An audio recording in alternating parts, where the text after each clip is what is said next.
ஆயுர்வேதம் ஒரு பொக்கிஷம், நம் ஆயுள் நீட்டக்கும் அற்புதம்.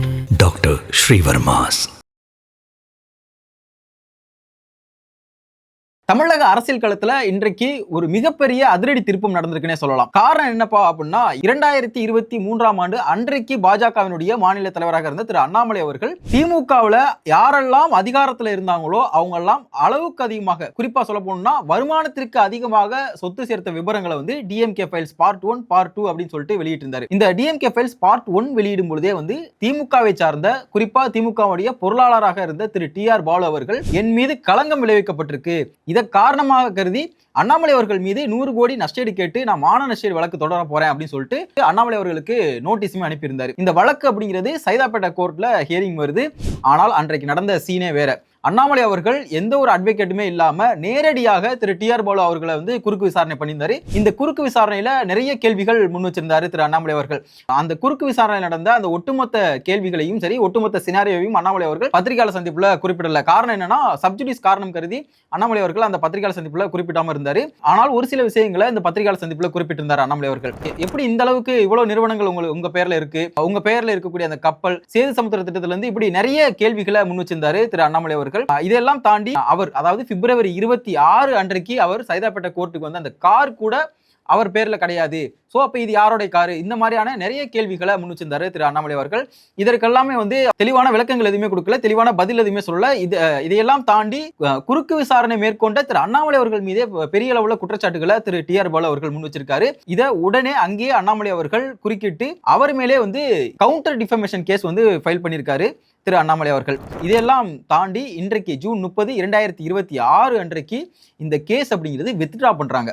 குறிப்பா பிப்ரவரி 26 அன்னைக்கு இந்த கேஸினுடைய கடைசி ஹியரிங் நினைக்கிறேன்.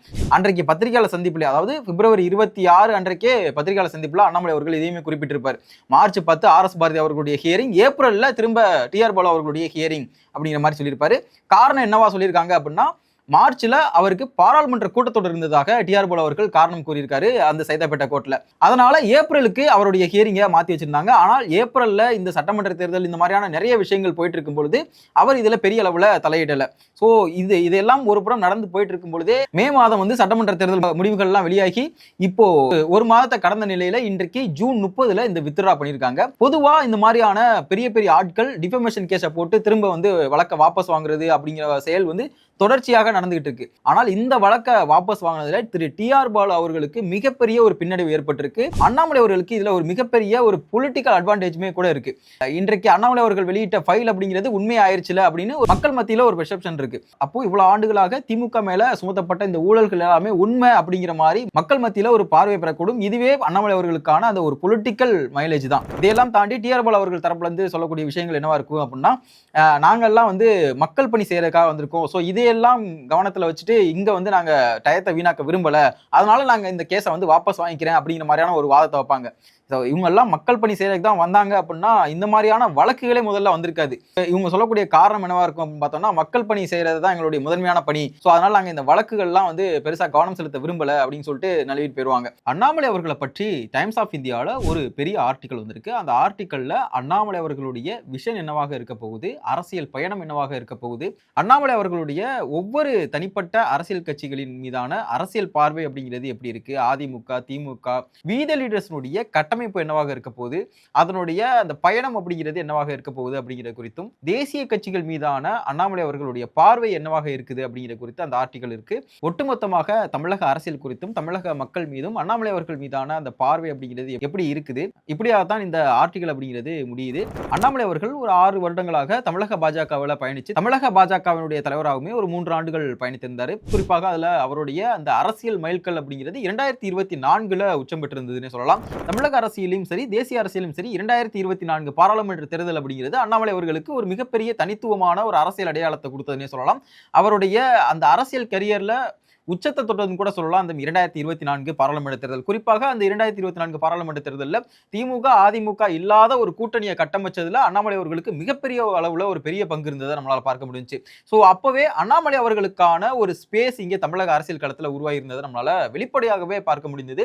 அண்ணாமலை அவர்களை நம்பி இங்கே பாட்டாளி மக்கள் கட்சியா இருக்கட்டும், அம்மா மக்கள் முன்னேற்ற கழகமா இருக்கட்டும், இப்படி நிறைய கட்சிகள் அன்றைய கூட்டணியில சேர்ந்திருந்தாங்க. ஸோ 2025 மத்தியில் தமிழக பாஜகவிற்கான அந்த மாநில தலைமை அப்படிங்கிறது மாற்றப்படுது. நயனா நாகேந்திரன் அவர்கள் பொறுப்பேற்கிறாரு. அதற்கு பிறகாக சட்டமன்ற தேர்தல் வருது. சட்டமன்ற தேர்தலில் தேசிய ஜனநாயக கூட்டணியில அதிமுக தலைமையில தேர்தலை சந்திக்கிறாங்க பாஜக. சொற்பமான ஒரே ஒரு இடத்தை மட்டும்தான் பெறுறாங்க. மற்ற இடங்கள்ல தோல்வியை தழுவுறதை நம்மளால பார்க்க முடிஞ்சு. இந்த 2026 தேர்தல் முடிவுக்கு பிறகாக தமிழக அரசியல்ல பல்வேறு கட்சிகள்ல பல மாற்றங்கள் நிகழ்ந்ததை நம்மளால் பார்க்க முடிஞ்சு. குறிப்பாக திமுகவுடைய தலைவர் தோல்வியை தழுவியிருந்தாரு, அதனுடைய பொதுச் செயலாளரும் தோல்வியை தழுவியிருந்ததை பார்க்க முடிஞ்சு. திமுகவுடைய வரலாற்றிலே இல்லாத ஒரு விஷயம் நடந்தது. தலைவரும் பொதுச் செயலாளரும் ஒரு சேர தோற்றதே கிடையாது. ஸோ அந்த ஒரு மாற்றம் அப்படிங்கிறது நிகழ்ந்தது. திமுக அதிமுக இல்லாத ஒரு கட்சி ஆட்சியை பிடிச்சிருந்ததை நம்மளால பார்க்க முடிஞ்சு. ஸோ இது எல்லாமே மக்களுக்கு தெரிஞ்சதுதானே அப்படிங்கிற ஒரு விஷயமே தோணும். ஆனால் இங்கதான் இன்னொரு அரசியல் மாற்றம் அப்படிங்கிறது நிகழுது. தமிழக பாஜகவிலிருந்து விலகி ஜூன் 5ஆம் தேதி வி தி லீடர்ஸ் அப்படிங்கிற ஒரு அரசியல் இயக்கத்தை அண்ணாமலை அவர்கள் தொடங்குறாரு. தமிழக அரசியல்ல ஒரு புதிய அத்தியாயம் தொடங்கி இருக்கிறதாக தேசிய ஊடகங்கள் வரைக்குமே அன்றைய காலகட்டங்களில் பேச முடிந்தது. ஸோ அந்த அளவுக்கு அண்ணாமலை அவர்களுக்கான அந்த ஒரு கிரேஸ் அப்படிங்கிறது இருந்தது நம்மளால வெளிப்படையாகவே பார்க்க முடிஞ்சு. ஸோ இதனை தொடர்ந்து தொடர்ச்சியாக வி தி லீடர்ஸ் இயக்கத்தில் 19 லட்சத்திற்கும் அதிகமான நபர்கள் இணைஞ்சிக்கிட்டு இருக்காங்க. இன்றைய தேதி வரைக்கும் 19 லட்சத்தை தாண்டி போயிட்டு இருக்கு அந்த வி தி லீடர்ஸ் இயக்கத்தில் இணையக்கூடிய நபர்களுடைய எண்ணிக்கை. இதெல்லாம் ஒருபுறம் இருந்தாலும் அண்ணாமலை அவர்களை பற்றியான ஒரு ஆர்டிக்கலை இன்றைக்கு டைம்ஸ் ஆஃப் இந்தியாவில் படிக்க முடிஞ்சு. தேசிய கட்சிகள் மீதான அவருடைய அரசியல் பார்வை, வி தி லீடர்ஸினுடைய கட்டமைப்பு பற்றியான பார்வை, தமிழக அரசியல் இருக்கக்கூடிய கட்சிகள் மீதான பார்வை, இப்படி ஒரு 4-5 தலைப்புகள்ல அந்த ஆர்டிக்கல் இருந்தது. அந்த ஆர்டிக்கல் அப்படிங்கிறது எப்படி தொடங்குது அப்படின்னா, அரசியல் என்பது வெறும் அதிகாரத்திற்கான போட்டி அல்ல, அது ஒரு சமூகத்திற்கான தொடர் மறுசீரமைப்பு அப்படிங்கிற ரீதியில தான் அந்த கட்டுரை அப்படிங்கிறது தொடங்குது. அந்த கட்டுரையில முதலாவதாக என்ன இருந்தது அப்படின்னா, அவர் ஏற்கனவே ஜூன் 5ஆம் தேதி அவருடைய அந்த காணொலி மூலமாகவே சொன்னதுதான், பாஜக உட்பட எந்த ஒரு தேசிய கட்சியும் தமிழக மக்களினுடைய உணர்வையும் மொழிகளையும் புரிந்து பேசுவது கிடையாது, ஸோ முழுமையாக அவங்கள புரிஞ்சுக்கிறது கிடையாது அப்படிங்கிற ஒரு விஷயத்த ஜூன் 5ஆம் தேதி அவர் வெளிப்படுத்தியிருந்தாரு. ஸோ அதன் அடிப்படையில் தான் இந்த கட்டுரையுமே தொடங்குது. இந்த கட்டுரையுடைய தொடர்ச்சியாக பாரத பிரதமர் நரேந்திர மோடி அவர்களாக இருந்தாலும் சரி, மத்திய உள்துறை அமைச்சர் அமித்ஷா அவர்களாக இருந்தாலும் சரி, அவர்களுடன் ஒரு நல்ல உறவு இருந்தாலும் கூட கொள்கை ரீதியான அவங்களுக்கு ஒரு பார்வையா இருக்கட்டும், அண்ணாமலை அவர்களுக்கான ஒரு பார்வை முரண்பாடு அப்படிங்கிறது தொடர்ச்சியாக இருந்ததாக அந்த கட்டுரையில சொல்லப்படுது. அதே மாதிரி அவர் வெளியிட்ட அந்த காணொலியிலே கூட சொல்லியிருப்பாரு, தமிழக அரசியலுக்கான முடிவுகள் அப்படிங்கிறது டெல்லியில எடுக்கக்கூடாது, தமிழக மண்ணில் தான் அந்த அரசியல் முடிவுகள் அப்படிங்கிறது எடுக்கணும் அப்படிங்கிறதுல அவர் ரொம்ப தீர்க்கமாக இருக்கிறதா தான் அந்த கட்டுரையுமே சொல்லுது. ஸோ அப்போ ஜூன் 5ஆம் தேதி அண்ணாமலை அவர்கள் எடுத்த கொள்கை அப்படிங்கிறது தமிழக மண்ணிற்கான ஒரு கொள்கை ரீதியான ஒரு அரசியலை தான் அண்ணாமலை அவர்கள் வெளிப்படையாக எடுக்க போகிறார் அப்படிங்கிறது இதுல இருந்து தெள்ள தெளிவாக தெரிகிறது. அண்ணாமலை அவர்களுடைய முடிவு என்னவாக இருக்குது அப்படின்னா, ஒவ்வொரு மாநிலத்திலும் சரி, ஒவ்வொரு பிராந்தியத்திலும் ஸோ அந்த மாநிலத்திற்கான தலைவர்கள் வலுவாக இருக்கணும் அப்படிங்கிறதுல ரொம்ப தீர்க்கமாக இருக்காரு அண்ணாமலை. ஸோ அதனுடைய ஒரு வெளிப்பாடா கூட இருக்கலாம் அவர் பாஜகவில இருந்து வெளியில வந்தது. அண்ணாமலை அவர்கள் சுதந்திரமாக பாஜகவில் ஒரு முடிவு எடுக்க முடியாத ஒரு காரணத்தினாலதான் பாஜகவிலிருந்து வெளியில வந்ததாகவுமே ஒரு தரப்பு பேசப்பட்டது. அது இதனுடைய வெளிப்பாடு நம்ம எதுல பார்க்கலாம் அப்படின்னா, தொடர்ச்சியாக அண்ணாமலை அவர்கள் பத்திரிகையாளர் சந்திப்புல நிறைய விஷயங்களை குறிப்பிட்டிருப்பாரு. குறிப்பா இந்த மாநில தலைவர் பதவி அப்படிங்கிறது ஒரு வெங்காயம் மாதிரி, சோ ஒரு மேனேஜர் மாதிரி தான் இந்த மாநில தலைவர் பதவி அப்படிங்கிறது, முடிவுகள் பெருமளவுல நம்மளால தீர்மானிக்க முடியாது அப்படிங்கிறத நிறைய இடங்கள்ல எக்ஸ்பிரஸ் பண்ணியிருப்பாரு அண்ணாமலை அவர்கள். இதே ஆர்டிக்கல்ல இவர் தொடங்கி இருக்கக்கூடிய இந்த வி தி லீடர்ஸ் இயக்கம், அதாவது 2020 காலகட்டங்களில் இந்த வி தி லீடர்ஸ் இயக்கம் அப்படிங்கிறது தொடங்கப்பட்டது. ஆனாலும் இப்போ இந்த வி தி லீடர்ஸ் இயக்கம் அப்படிங்கிறது பெரிய அளவுல பேசப்படும் பொருளாக இருக்கிறது. காரணம் என்ன அப்படின்னா, இதன் மூலமாக தான் அண்ணாமலை அவர்கள் தொடங்க இருக்கக்கூடிய அந்த அரசியல் கட்சி அப்படிங்கிறது இதனுடைய தொடர்ச்சியாக தான் இருக்க போகுது. அதனாலதான் வி தி லீடர்ஸ் இயக்கம் அப்படிங்கிறது பெரிய அளவுல பேசப்பட்டு இருக்கு. இந்த வி தி லீடர்ஸ் இயக்கம் அப்படிங்கிறது ஒரு அரசியல் மையப்படுத்தப்பட்ட நபர்களை உருவாக்க போகுது, அரசியல் பண்படுத்தப்பட்ட நபர்களை உருவாக்க போகுது அப்படிங்கிறதா அவருடைய பார்வை. குறிப்பாக இந்த கல்ட் பாலிடிக்ஸ் அப்படிங்கிறத இருக்கவே கூடாது. ஒவ்வொருத்தருடைய பதவி காலமா இருக்கட்டும், வயது வரம்பு, இது எல்லாமே தீர்மானிக்கப்பட போகுது. சோ லீடர்ஷிப் அப்படிங்கிறது ஒரு சுழற்சி முறையில இருக்க போகுது. நம்மளுடைய அரசியல் பயணமுமே அப்படிதான் இருக்கும். சோ ஒரு தலைவர் அப்படிங்கிறது நிரந்தரமாக அவர் அந்த கட்சியினுடைய தலைவராக இருக்க மாட்டார். சுழற்சி முறையில தான் அதனுடைய லீடர்ஷிப் அப்படிங்கிறது தீர்மானிக்கப்படும் அப்படிங்கிறதுமே இந்த கட்டுரையில சொல்லப்படுது. இந்த வி தி லீடர்ஸ் இயக்கம் பற்றியான இன்னும் சில பார்வைகள் பார்த்தோம்னா, நம்ம அவர் ஏற்கனவே சொன்ன மாதிரி தான், இந்த வி தி லீடர்ஸ் இயக்கம் அப்படிங்கிறது ஒரு அரசியல் கட்சியாக மாறணும் அப்படின்னா ஒரு 50 லட்சம் நபர்கள் என்றைக்கு இணையறாங்களோ அன்றைக்கு இந்த வி தி லீடர்ஸ் இயக்கம் அப்படிங்கிறது ஒரு அரசியல் கட்சியாக உருவெடுக்கும் அப்படிங்கிறத ஏற்கனவே அவர் குறிப்பிட்டிருந்தாரு. அதனுடைய தொடர்ச்சியாக தான் இந்த கட்டுரையுமே எழுதப்பட்டிருக்கு.